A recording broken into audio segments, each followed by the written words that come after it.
Hello and welcome. Today I have a case study for you. It's how I helped my grandmother write her autobiography. The show today comes to you thanks to the Your Family Stories system, which is everything you need to know to help a loved one write a life story, just like I've done with my grandmother. And I'll have some free sections for that coming up at the end, so stay tuned. Also, at the end, I'll have some information on how you can get 50% off a coaching call with me as a life story writing coach. So you won't want to miss that one. Look, it's really helpful if you're following, subscribing and liking the show, as it helps others find Forever Young autobiographies. And if you are new, this is the place where we learn to write life stories for family and friends so that unique memories can live on. So it's been a year since I gave my grandmother, who's 100 now, it's been a year since I gave her reader copy of her autobiography that we did together, which I helped her do. And this has been a labour of love. It is a book that is close to our hearts.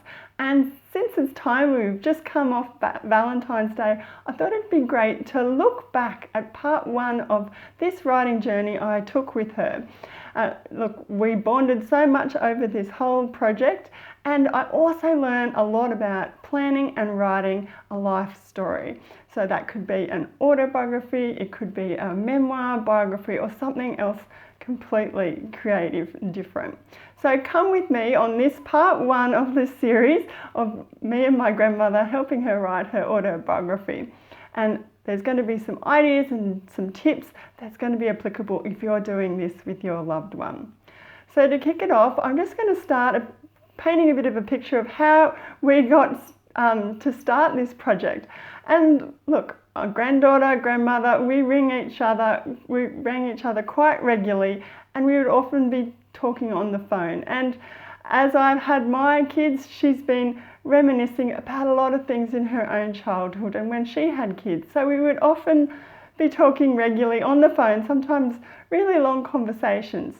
And being the journalist that I am, I sometimes would scribble notes because she did go into a lot of detail. And I thought, this is amazing, I've got to tell my kids this. So I would be taking some notes, and they were just rough notes. And it wasn't until I was on maternity leave with my second child that I thought, look, we should make a real go of this. My grandma's in her 90s, like we really should. This is the time. Time is finite. We've got to get this down. So I suggested to her, how about we do this, make this a project, and I'll send you some questions in the post. We lived 2 days drive away from each other. So I'll just send you some questions, and when you sit down doing your daily crossword, how about you just make a start and write some memories down, and we'll try it that way. Well, a few months went past and we weren't really having much success. I was prompting her, encouraging her to do it, but we weren't seeing much action, not results. So that took me to point two, which was like, okay, we had to reassess how we were going to do this. And it just made sense to play to our strengths. Like my grandmother Bonnie, she loves a chat, and me being the journalist, really got skills in interviewing and writing. So we decided that when my son was having his nap once a week, I would give her a call, and she would talk to me, tell me the memories, tell me the things she wanted recorded, and I would then make notes and also record it as an audio file. So that's how it went. We did this. She was ready to go when I rang, and she would just almost knew exactly what she wanted to say, and she would just go for it. She was raring to go, and I would be taking these notes. And it was a real breakthrough for us. That was what was going to work, what was going to get this project done. So we continued this pattern week in, week out for a few months, and we got a lot of information down. We would often talk for about an hour at a time. So there was events, there was stories, there was memories, and there was a lot of laughter coming through in these sessions. And so I always couldn't wait to the next one to find out a bit more about the story. So then this, as I said, it continued on. I would take my audio recordings and my notes in between our interviews, and then I would be typing it up word for word in my computer. And then we would come to the next session and I'd be trying to keep up week on week. But then, in short, life got in the way, as it does this to you. My kids got sick, then I got sick with the flu, my husband got it, then we had family come to visit us, and then we went away on holidays, and things really started to slow down, and I felt like I wasn't making any momentum. And then, so we made it to about 15 interviews, so that took us from about May, we started all the way to August. So then I spent a couple of nights a week transcribing these audio files, usually when my kids went to sleep, and then I would be, trying to rewrite as I went, as I transcribed, also stopping to look up some extra details, do a bit of research, and I just felt like it was a bit of a struggle, like I wasn't getting very far. After a few months I maybe had polished up sort of the first 25 years of her life, so that was sort of section 1, and I finally sent that off to her in the post.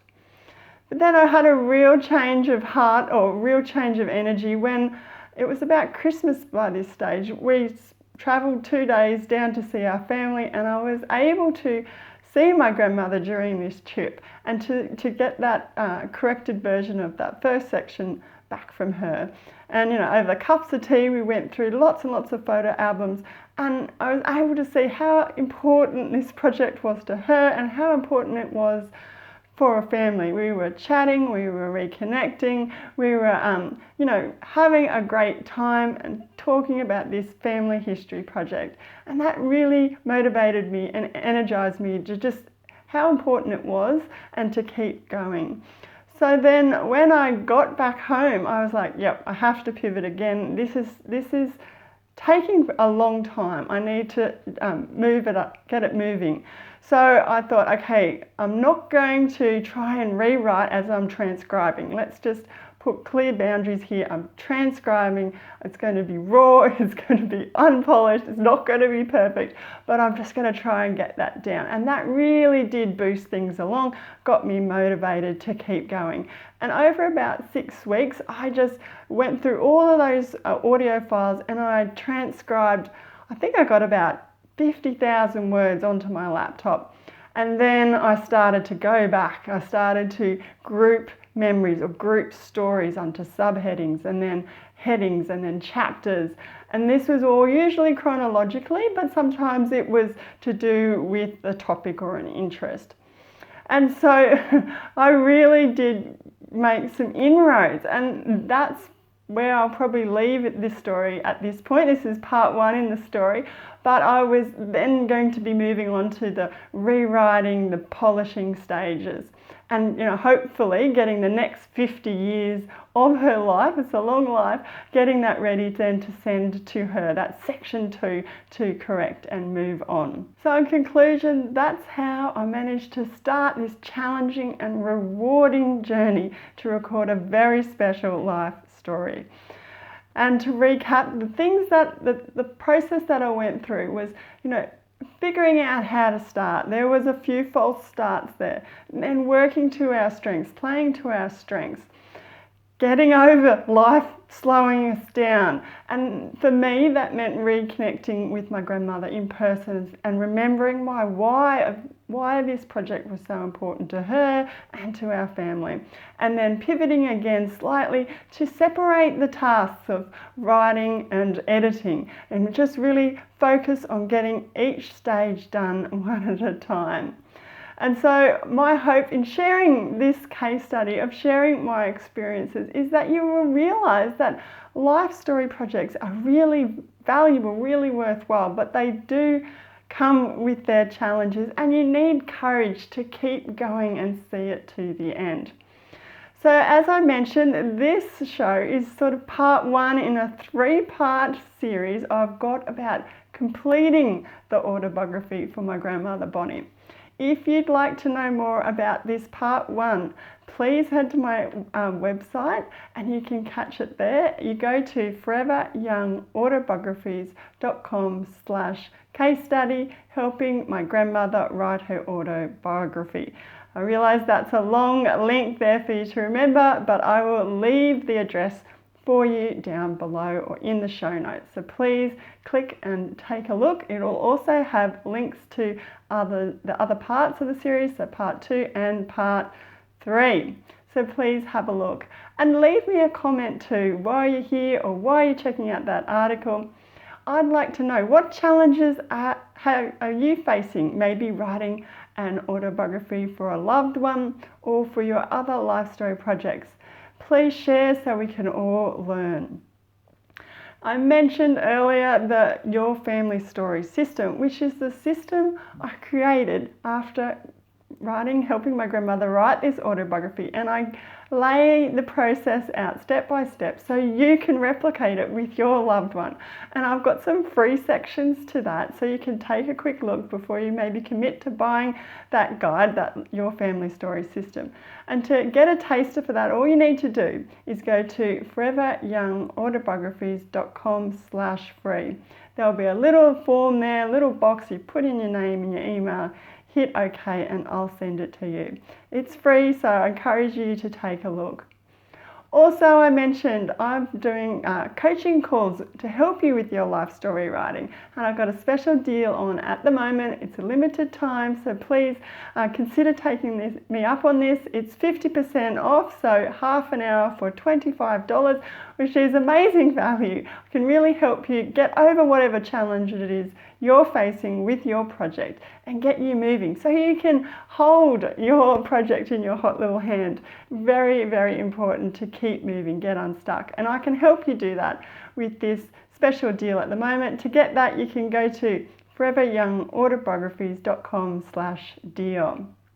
Again, I want to say in closing that it's really, really helpful if you're following, subscribing and liking the show. It helps the algorithms of the internet show it to people who are going to find it valuable. So please do that. Also share it with a friend or a loved one if you think they're going to find it of value. Can't wait to see you again soon. I'll be back again with another topic. And until then, happy writing.